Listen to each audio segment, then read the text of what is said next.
Bonjour, bienvenue sur la Coupe de France Aito 2016. Donc je suis Johan Serre, je suis ceinture noire 3e dan d'Aito FFKDA. Francis Dalérac, je suis président de la Ligue de l'Essonne de karaté et discipline associée et membre du comité directeur de la fédération FFKDA. Je m'appelle Héloïse Moreau, je suis compétitrice comme l'année dernière, en féminine le matin et l'après-midi par équipe. Alors bonjour, moi c'est Pascal. Et moi c'est Guillaume. Cette Coupe de France 2016, on a rajouté quelques petites nouveautés qui vont pimenter un petit peu le programme. Vous allez pouvoir les constater de par vous-même, en fait, notamment sur la partie gestion émotionnelle. Alors les épreuves, là on commence par un parcours physique. Donc vous avez une montée d'escalier, vous avez à ramper, du saut de haie avec des poids, une charrette avec 25 kg dessus ou 50 kg, à tirer dans du sable. Le parcours physique qui était court mais très intense, qui met dans le rouge pour tous les autres ateliers à venir. Ensuite, vous allez intégrer sous un petit passage, il y a 2 plastrons, 2 hommes habillés en Blackman et Blueman, donc c'est des hommes protégés. Ils vous empêchent de passer et ils vous maintiennent pendant 30 secondes, c'est pour vous fatiguer au final. Ensuite, vous allez effectuer un petit parcours de course à pied avec 2-3 flexions, juste pour vous fatiguer. Vous avez 2 personnes qui vous attendent avec des boucliers, faut les percuter et vous enfuir rapidement. La compétition, elle est vraiment très complète, très riche parce qu'on fait tout. Il n'y a pas que le côté physique, il y a aussi les mises en situation. Pour moi, ça a été cette espèce de pièce avec les chiens dans lequel on est dans le noir et où on doit retrouver un sac. Et en plus, on nous a donné des informations à retenir et à restituer après coup. Donc là, toute la difficulté, c'est de rester calme dans sa tête, malgré le fait qu'on ne voit rien, on est dans le noir, on est lié à quelqu'un, à un collègue, et il faut communiquer, il faut absolument arriver à retrouver l'objet, malgré les gens qui nous poussent, les chiens qui nous aboient dessus, les impacts divers, on ne sait pas de qui d'ailleurs, si c'est un chien, un humain, voilà, puisque c'est juste du domaine de la sensation. Donc ça a été vraiment l'atelier nouveauté pour cette année. De là, vous allez à l'atelier secouriste. Vous avez plusieurs phases. Vous avez quelqu'un qui peut s'être coupé, une hémorragie, quelqu'un qui a fait un malaise, quelqu'un qui a fait une fracture. Ensuite, vous avez un atelier pied-point sur des cibles, les PAO. On vous indique des techniques à effectuer, il faut les répéter 2 fois.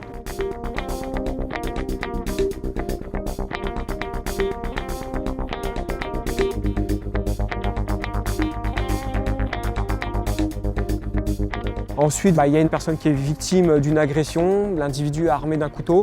Vous avez 3 minutes pour régler cette situation. Une fois que vous avez terminé ça, vous allez enchaîner avec un atelier combat complet, c'est-à-dire que vous êtes face à un plastron, on vous donne des thèmes. Ça commence debout et ça finit au sol avec une finalisation au sol. Ça peut être une clé de bras, un étranglement, enfin au choix. Une fois que c'est terminé, vous allez faire un atelier où là, vous avez un individu qui vous attend, qui est armé d'un couteau et il faut le désarmer et le maîtriser. Une fois que c'est terminé, vous allez directement sur une scène de braquage. Vous allez au volant de votre voiture, c'est ce qui peut arriver dans la vie de tous les jours, et vous faites braquer. Le mieux c'est de donner. La vie ne vaut pas un véhicule, donc vous donnez, vous obtempérez. Le but c'est de bien regarder l'individu, savoir s'il est masqué, savoir s'il a des gants, quelle sorte d'arme il a dans les mains.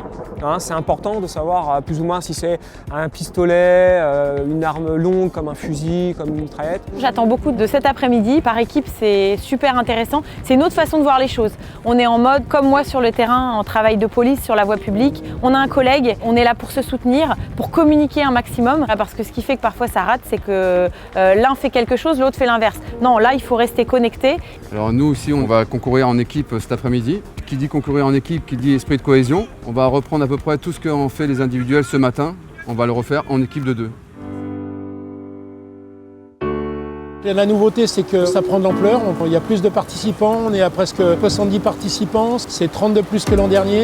Les gens viennent de partout. On a des gens de Biarritz, Strasbourg, de Metz, de Lyon, donc vraiment de toute la France. Les ateliers sont notés sur 20 points. Il y a 8 ateliers et les calculs se font automatiquement. On a mis tout ce qu'il fallait pour que ce soit assez simple au niveau des résultats. C'est vrai qu'on aide surtout au niveau matériel et au niveau logistique. Je suis dans la vie policière municipale. Pour moi, c'est un sport, mais pas que, puisque j'utilise aussi l'Aito dans ma vie professionnelle, sur le terrain, au quotidien, tous les jours. Pour finaliser tout ça, c'est une très bonne compétition. Ça montre pas mal de choses et surtout des choses qui peuvent nous arriver dans la vie de tous les jours. Le rapport de l'Aito avec la self-défense. On est au volant de sa voiture, on se fait agresser.